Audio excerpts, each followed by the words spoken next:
Hi angels, welcome back to my channel. In today's video, I'm going to be reading every single day for a week. The reason I'm doing this is because I've been off my reading game and we need to get it back. And now that this week it was my spring break, I had more free time.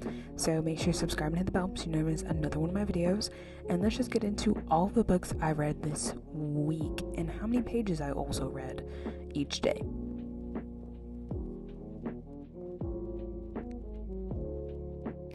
Okay, so I started this reading challenge on Saturday because I was going to be out and about driving around, and between shopping and just being out and about, I decided just to read a little bit. So I started with Imagine Me, which is the 6th book in the Shatter Me series, and I gave this book, at the end, 3 stars.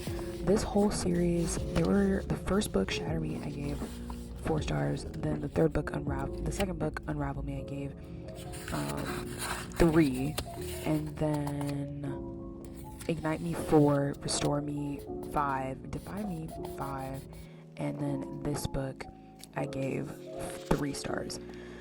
I don't really read too much at night, so that's a common theme you're gonna see, is that I barely read anything, but I did read a total of 50 pages, which is shocking being out and about, but this book was honestly not bad. I like that it goes between 2 different points of view.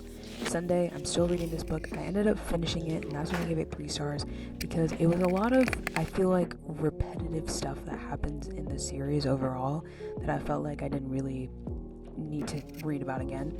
The whole series could have been a trilogy, could have been 3 books in my opinion. Next book I have is You Will Be the Death of Me by Karen M. McManus. If you haven't heard of her, she is the author of The One of Us is Lying. Now it's a series. When I first read it, it was only 1 book, so I definitely have to go back and reread it.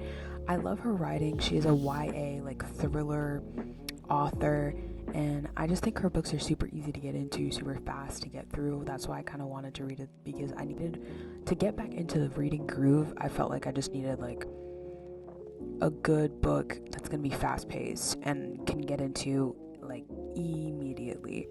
So for some reason I like to start books in the night and then go to sleep. Don't ask me why I do that, but I did that over multiple occasions. In this video, I just started random books in the middle of the night, even though I'm not a night person at all. I would much rather prefer to wake up early to read than sleep late. I can only read 30 pages max, but I did read 362 pages on Sunday because I did finish the last book of the Shatter Me series, Imagine Me, and then started this book. Then on Monday I continued my reading with You Will Be the Death of Me.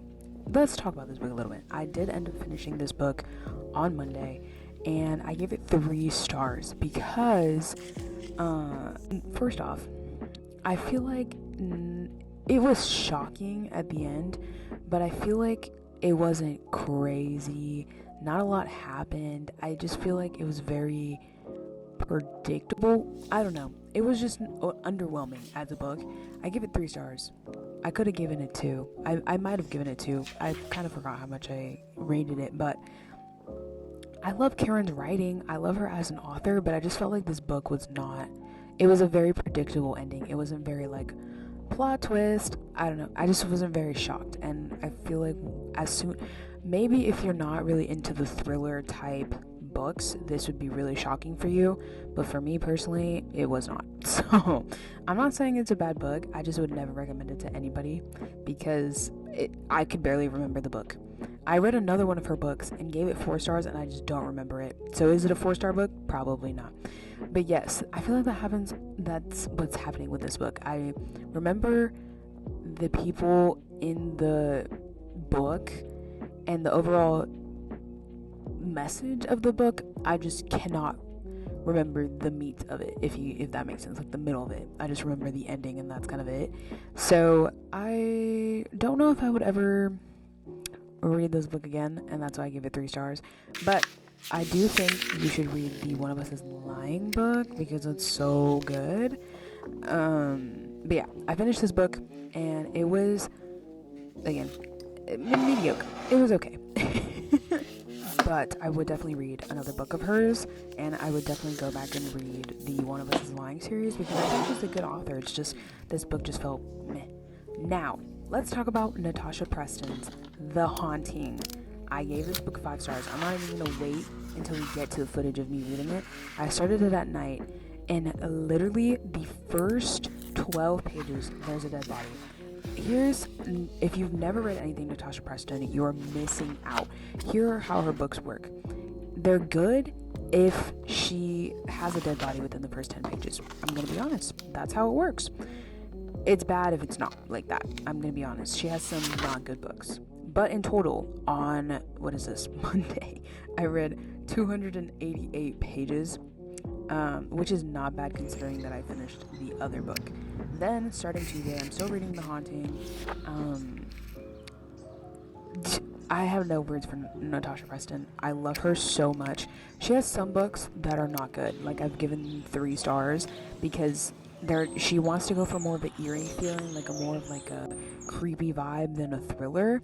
And I feel like when she does that, it's just not a good book. Like, it just, very predictable endings. When she gives you the, people just dying, dead body after dead body after dead body, I figured out who it was.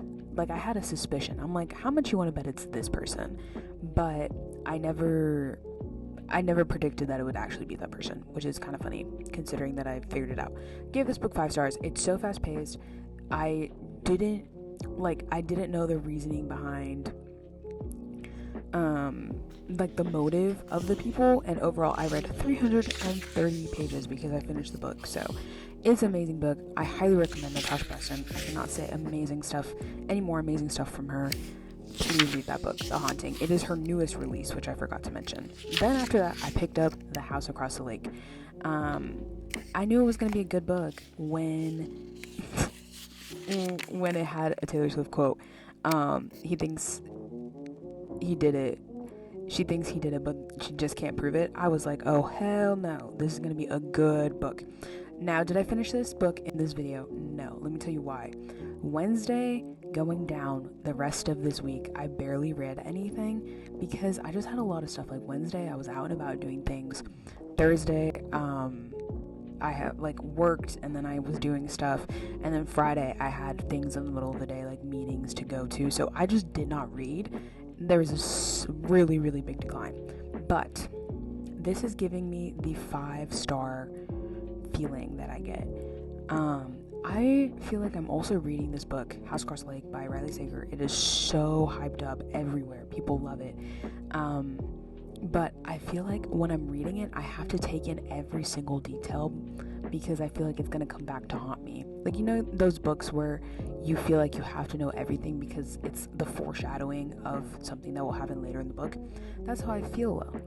And the book just starts off so good that I'm like, I need to take my time and read this. So whenever I felt like I just didn't have the time to put all my efforts into reading, I just didn't read. So this book so far is giving good vibes. I do have a couple trips coming up, so maybe I'll take this book on the trips that I'm going on and finish it then, but who knows. I guess if you didn't know, I don't like knowing what books are about, but this book is about, I guess, a famous woman. I didn't know that. She's an actress. She's widowed, and she goes back to this lake, and weird stuff starts happening across the lake, and she starts watching them through binoculars. I don't know what she's watching. I don't know what's happening, but I can tell you that from the very, very beginning, Riley Sager has you on a leash, has you hooked.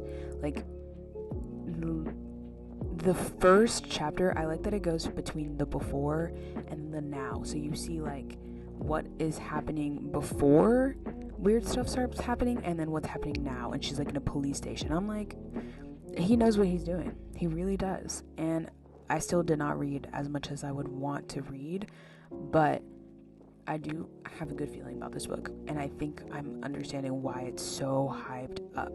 But speaking of, I only read 30 pages. I'm like, it's such a good book. Only read 30 pages, but whatever. Thursday was not much better, guys. I only read 20 pages, and we're still on The House Across the Lake. I could tell you that I'm also trying to get back into my Instagram game and posting more. So I was thinking about posting Instagram reels over reading. Sad times. But again, still, this book has me very entertained, and I'm excited to see where it's going to go.